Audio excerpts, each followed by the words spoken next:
ताई, आज मुख्यमंत्र्यांच्या भेटीसाठी तुम्ही खरं तर या ठिकाणी पोहोचलात आणि सोलापूर त्यासोबतच महाराष्ट्रामध्ये जिथे-जिथे मोठ्या प्रमाणामध्ये अतिवृष्टी झालेली आहे, काय तिथली परिस्थिती आणि काय तुम्ही या निवेदनपत्रामधून म्हणताय? पुण्यात अतिशय वाईट परिस्थिती आहे, कारण का गेले 5-6 दिवस सलग पाऊस पडतोय आणि ग्रामीण भागात शेतकऱ्यांचं खूप मोठं नुकसान झालं आहे. उडीद असेल, सोयाबीन असेल, तूर असेल आणि सूर्यफूल असेल. खूप मोठा ह्याच्यातून सावरायलाच शेतकऱ्यांना कमीत कमी 3 वर्ष लागणार आहेत. म्हणून आमची अशी मागणी आहे की ओला दुष्काळ जाहीर करावा, सरसकट पंचनामे व्हावे, कारण का ती 65 मिलीमीटरची जी अट आहे ती सांगून मग काही मंडळ घेतात, काही मंडळ घेत नाही.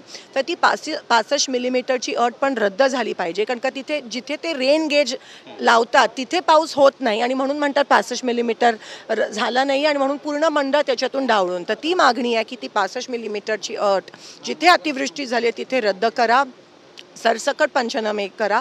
सरसकट पंचनामे झाल्यावर लगेच 15 दिवसात नुकसान भरपाई त्यांना मिळाली पाहिजे, कारण का मागच्या वेळेस जेव्हा असं झालं त्याची 2 वर्षानंतर पैसे अजूनही मिळाले नाही आहेत.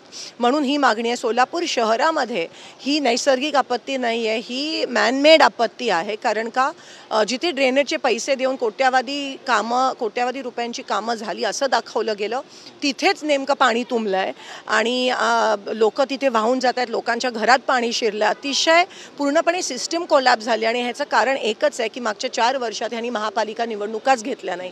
जेव्हा निवडणुकाच घेत नाहीत तेव्हा लोकप्रतिनिधी नसतात आणि प्रशासनावर धाक ठेवण्यासाठी कोणीच नसतं. म्हणून प्रशासन मनमानी कारभार करत आहे, फक्त टेंडर उचलत आहे, त्याच्यातून पैसे कसे कमवावं त्याच्याकडे लक्ष आहे आणि म्हणून सोलापूर शहराची ही अवस्था झालेली आज दिसते.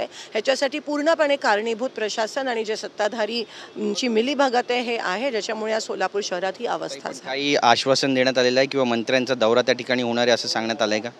नाही, दौरे होऊन उपयोग काय मला सांगा. दौरे करतात, पाहणी करतात, पण पैसे मिळाले पाहिजेत, नुकसान भरपाई लवकर झाली पाहिजे, सरसकट पंचनामे झाले पाहिजेत.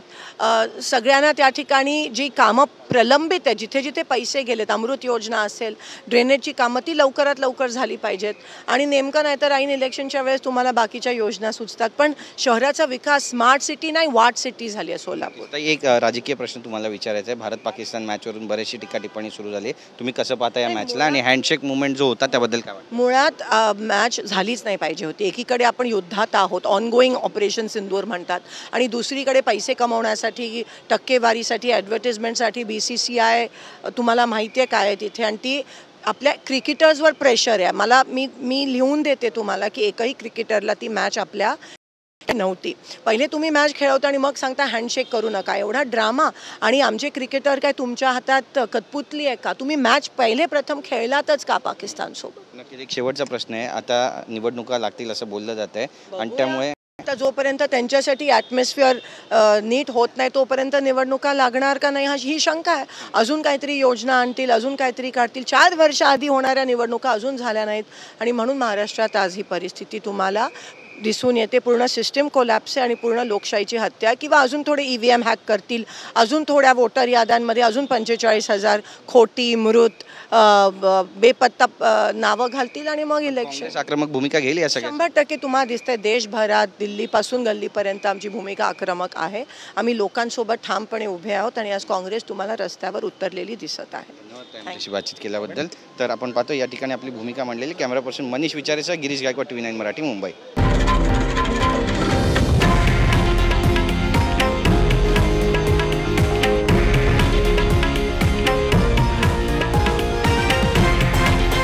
हे आहे देशातील नंबर 1 न्यूज नेटवर्क आणि आपण पाहत आहात TV9 मराठी, एकमेव.